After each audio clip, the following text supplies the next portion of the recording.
All right, let's get right into it.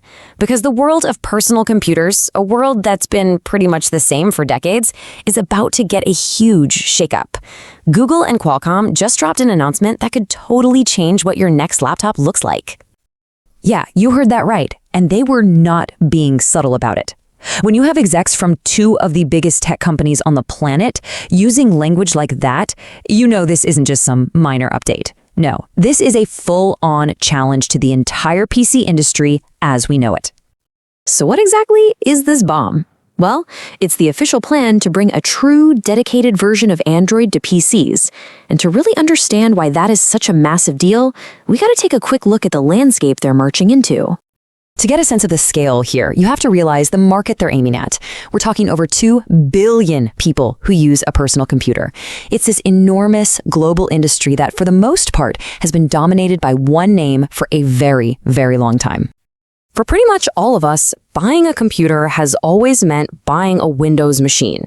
And that machine was running on a chip with something called x86 architecture. Think Intel or AMD. This partnership has defined what a PC is, but now it's staring down a competitor that thinks about computing in a completely different way.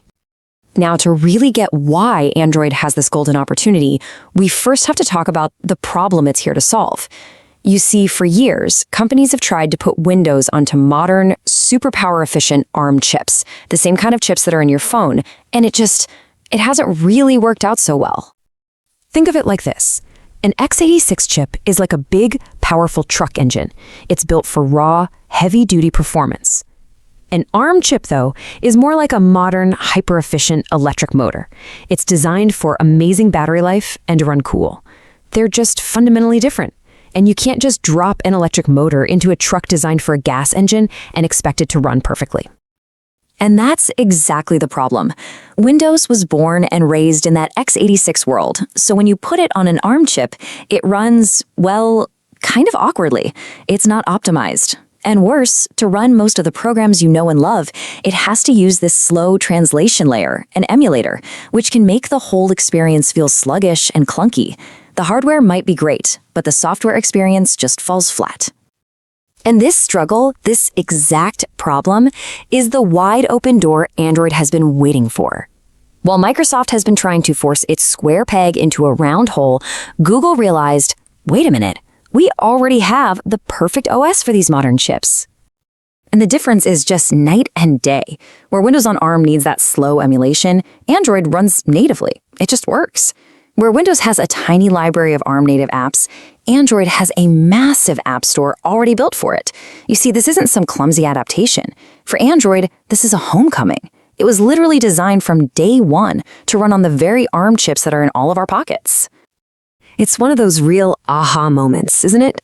The best operating system for creating these thin, light laptops with amazing battery life is the one that billions of us already use every single day on our phones. The solution was right there, just waiting for its chance to jump onto a bigger screen. Okay, so if this thing really takes off, who stands to gain the most from this new world of Android PCs? Well, there are a few very clear winners here. First, and most obviously, is Google. This move lets them stretch their incredibly successful Android ecosystem way beyond phones and tablets and right into that 2 billion user PC market. Just imagine a totally seamless experience where your phone and your laptop are running the same core system, perfectly in sync.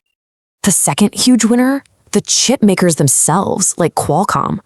For years, they've been building these really powerful ARM chips for Windows.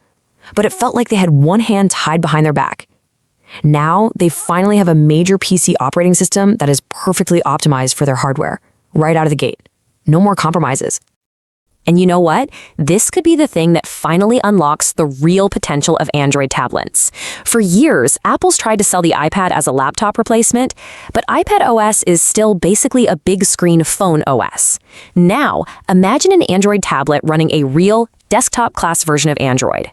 That could finally deliver on the promise of a true, versatile, two-in-one device. Okay, so this all sounds pretty revolutionary, but it brings up the single biggest question that's probably on your mind right now. Does this mean it's the end of the line for Windows? Let's just put it out there. Are we about to watch the Windows PC as we know it just disappear? The short answer is a very clear and simple no. This isn't about replacement, this is about giving us a different choice for a different kind of user. Look, the traditional Windows PC on an x86 chip is going to remain the undisputed king for power users. We're talking about heavy-duty professional work, intense video editing, high-end 3D rendering, and of course, hardcore PC gaming. For those jobs, you need the raw horsepower that x86 provides. It's not going anywhere. Android PC is aiming for a totally different kingdom. It's perfect for the ultrabook category, those super thin, lightweight devices with incredible all-day-long battery life. It's for people whose computer time is mostly web browsing, email, and office tasks, and for anyone who wants that perfect connection to their Android phone and its gigantic library of apps. And hey, let's not forget the gamers. For the huge audience that plays mobile games, this is an absolute game changer. No more squinting at a tiny screen or messing with clunky emulators on a Windows PC. You'll get to play your favorite mobile games natively on a big screen with a proper keyboard and mouse. All right, let's bring this all home. We've looked at the tech, the strategy, the big players, but what does it actually mean for you, the person who might be buying a new computer in the next year or two? At the end of the day, what this means for all of us is simple. More choice. The one-size-fits-all era of PCs is winding down. Soon, you'll get to pick between a beastly Windows machine for heavy lifting, a sleek MacBook for creative work, or a new Android PC for ultimate portability and connectivity. And more competition is always a good thing for us, the consumers. And that's really the thought I want to leave you with. For the first time in a long, long time, the PC world has a truly new, truly viable third option. The lines between our phones, our tablets, and our laptops are all blurring together, and it forces us all to ask a pretty exciting question. If you enjoy this video, please like, share, subscribe, and hit the bell to the later update from my channel.